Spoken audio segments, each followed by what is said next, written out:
Fala pessoal, tudo bom com vocês? Na última aula a gente viu sobre a formação de Portugal, né, e de sua expansão marítima.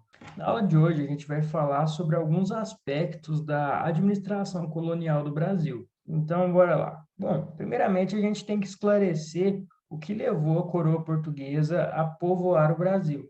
Nesse sentido, a gente pode dizer que um dos principais motivos foi o fato de que tanto Inglaterra quanto França não deram a mínima para o Tratado de Tordesilhas, no qual havia sido definido quais territórios tanto Portugal quanto Espanha poderiam explorar. Assim, já nas primeiras décadas da colonização, alguns pontos do território brasileiro já haviam sido dominados por pequenos grupos de ingleses ou franceses, mas a gente vai ver isso melhor mais para frente. Então, esses países que eu disse estavam ameaçando o domínio português no território brasileiro e principalmente o monopólio na extração do pau-brasil. Para lidar com esse problema, a coroa portuguesa tinha determinado algumas expedições pela costa brasileira para tentar estar enfrentando esses novos invasores aí estrangeiros. Todavia, acontece que essas expedições elas foram um fracasso total, para ser sincero, então, não restou nenhuma alternativa à coroa se não determinar o povoamento do território, porque com o território povoado por portugueses, seria muito mais fácil defendê-lo. Assim, o primeiro empreendimento nesse sentido coube a Martim Afonso de Souza, o qual foi encarregado em 1532 de defender a costa do Brasil, iniciar o povoamento, além de buscar mais riquezas no território. Desse primeiro esforço de povoamento nasceu a Vila de São Vicente, que foi a primeira vila portuguesa no Brasil, situada ali no litoral sul do atual estado de São Paulo. Contudo, ocorre que o processo de povoamento ele era muito caro para a coroa, diferente do que acontecia até aquele momento, em que apenas feitorias haviam sido construídas no litoral brasileiro. Essas feitorias eram construções militares em forma de forte naval e serviam como posto local de troca entre nativos e portugueses, e funcionavam também como oficinas de reparo para os navios, além de abastecimento. Aqui é necessário estar dizendo que essa troca entre nativos e portugueses era conhecida como escambo, e ocorreu principalmente ali no período pré-colonial, que foi até mais ou menos o ano de 1532, quando a extração do pau-brasil ela foi mais intensa. Nessa relação de escambo, a gente pode perceber que os indígenas eram explorados pela sua mão de obra, porque eles ajudavam os portugueses a extrair o pau-brasil e carregar até as caravelas, os navios e tal. E em troca disso, eles ganhavam espelhos, correntes, colares, apitos, essas bugigangas inúteis aí. Então, como eu disse, o processo de povoamento não era barato, então coube à coroa pensar novas formas de estar realizando a colonização do Brasil. Dessa forma, foi pelas mãos do rei Dom João III que, em 1534, o sistema das capitanias hereditárias foi implementado. Com esse sistema, a coroa basicamente transferiu para a iniciativa particular a tarefa de fazer o povoamento do Brasil. Então, foram concedidas grandes porções de terras a nobres que eram próximos da coroa. A partir daí, tais nobres eram chamados de donatários, ou vocês podem se deparar também com o termo capitães. E eles cabiam principalmente à defesa do território, além de povoá-lo com seus próprios recursos, sendo-lhes garantida ainda a transferência da capitania a seus descendentes, daí o nome hereditário, porque passava de pai para filho. Ou seja, as terras não pertenciam aos donatários, continuavam sendo da coroa, mas a administração era dada a esses donatários que tinham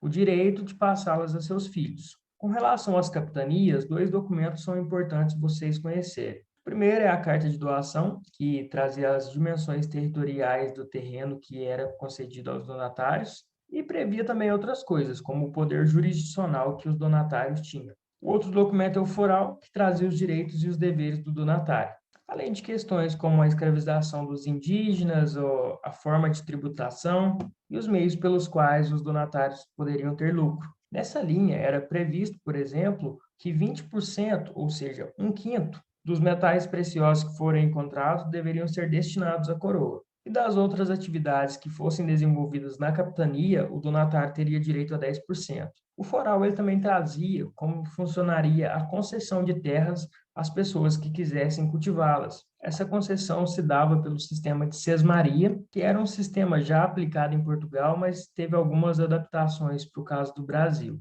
Mas, enfim, vocês têm que saber que o sistema de sesmaria era apenas uma forma de dar terras às pessoas que queriam cultivá-las para garantir o povoamento e o desenvolvimento econômico das regiões. No sistema das capitanias hereditárias, a gente consegue perceber um processo de descentralização administrativa. Contudo, a coroa portuguesa, que era uma monarquia centralizada, exercia forte controle sobre o território do Brasil e vigiava bem de perto as ações dos donatários através dos funcionários reais que ficavam no território. Ao todo, 15 capitanias foram concedidas, mas apenas a 12 donatários. Isso porque alguns receberam mais terras que outros, bem como as capitanias de São Vicente e Maranhão foram divididas em duas. O problema é que o sistema mal tinha sido implementado e já estava em crise, uma vez que os donatários tinham grande dificuldade de povoar os territórios, em razão da frequência dos ataques indígenas e de corsários.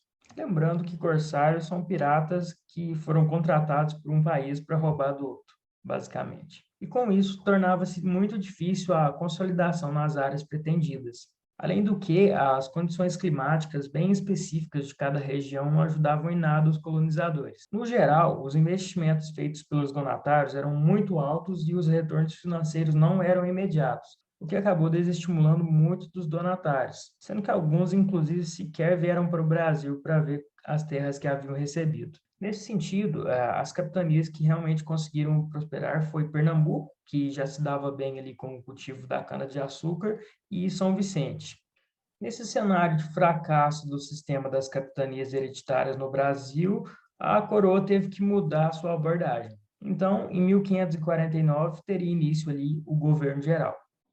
Com o governo geral, a administração colonial passaria a ser totalmente centralizada. Aliás, antes que eu me esqueça, eu tenho que dizer que as capitanias não deixaram de existir neste momento. Elas perduraram ainda até 1821, pois conforme iam fracassando, elas retornavam às mãos da coroa, que ia dando nova utilidade àquelas terras. Mas, voltando ao governo geral, é vital que a gente destaque a construção de Salvador, que foi a primeira cidade do Brasil e a sede do governo geral também. Bom, dentre os deveres do governador-geral, a gente pode destacar que a ele cabia defender a população colonial, criar novas vilas, promover o cultivo da cana-de-açúcar como forma de fomentar o desenvolvimento econômico da colônia, e, é claro, lidar com os indígenas, fosse fazendo aliança com eles ou, se necessário, através do uso da força. Bom, a gente também pode destacar a criação de alguns cargos que auxiliaram o governador-geral na administração do território. Nesse sentido, o ouvidor-mor era responsável por cuidar das questões jurídicas da colônia. Ao capitão-mor cabia essencialmente lidar com os ataques, principalmente indígenas, ou ataques externos, se fosse o caso. E, por último, o provedor-mor ficava responsável por cuidar das questões financeiras da colônia.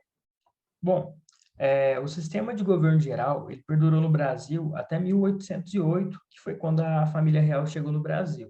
Então, foram muitos governadores gerais, mas são três os que merecem maior destaque nesse momento. Aliás, são os três primeiros. Nesse sentido, Tomé de Souza ele foi o primeiro governador geral do Brasil e foi ele o responsável por guiar a construção de Salvador, a época conhecida como São Salvador da Bahia de Todos os Santos. Então, nome longo.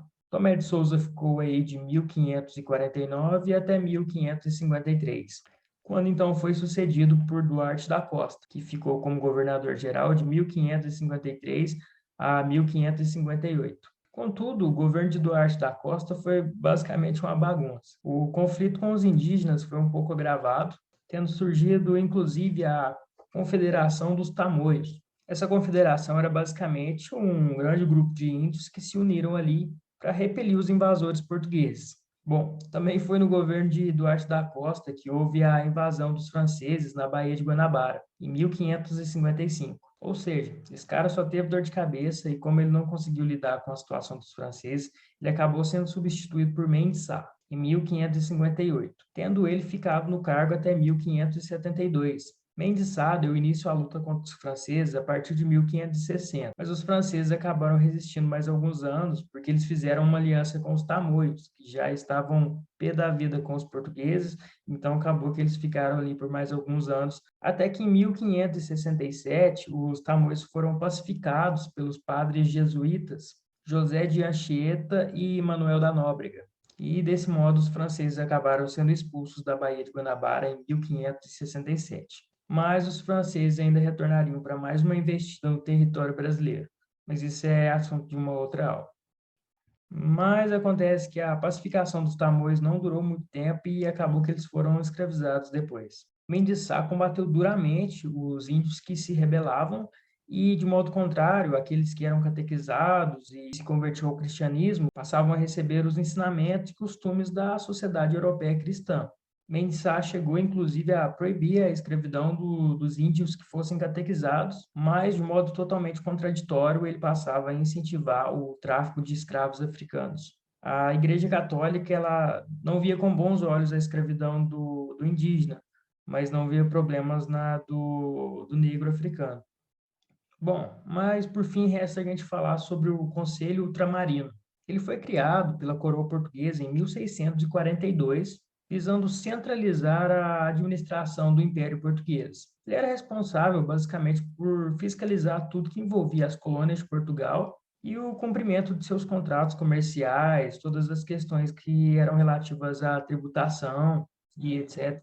Nesse momento, Portugal buscava também diminuir a influência das câmaras municipais do Brasil, nas quais os vereadores, né, os chamados homens bons, decidiam os rumos políticos e financeiros das vilas. Esses homens bons, eles eram proprietários de terras e senhores de escravos, ou seja, de bons não tinham nada, né? E a medida tomada pela coroa portuguesa para estar tentando diminuir a influência desses homens bons foi introduzir a figura do juiz de fora, que seria encarregado de defender os interesses da coroa nas questões que fossem debatidas nas câmaras municipais. O principal motivo para a criação do Conselho Ultramarino foi pelo fato de que Portugal precisava reorganizar as suas contas e aumentar a arrecadação de tributos. Acontece que Portugal estava numa situação complicada, porque no ano de 1580, o então rei de Portugal acabou morrendo e não tinha deixado nenhum herdeiro ao trono.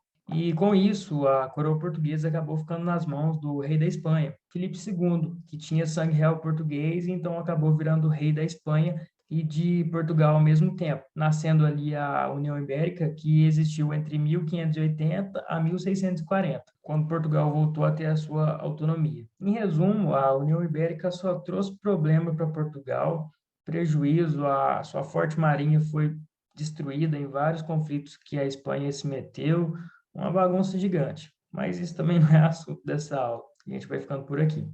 Então é isso, galera. Espero que vocês tenham compreendido bem o assunto, conseguiram entender como era a administração colonial do Brasil, mais ou menos. Como sempre digo, o foco é no contexto geral mesmo. Então o PDF vai ficar aí na descrição do vídeo, vocês acessem aí agora, façam as questões. Se vocês gostaram, deixa o like aí para saber que a gente está fazendo do jeito certo. Qualquer dúvida, sugestão, crítica, alguma correção que vocês queiram fazer, qualquer coisa, pode deixar nos comentários aí, eu sempre vou estar dando uma olhada se tiver um tempo. Então é isso, até a próxima aula, fiquem com Deus aí, forte abraço, galera.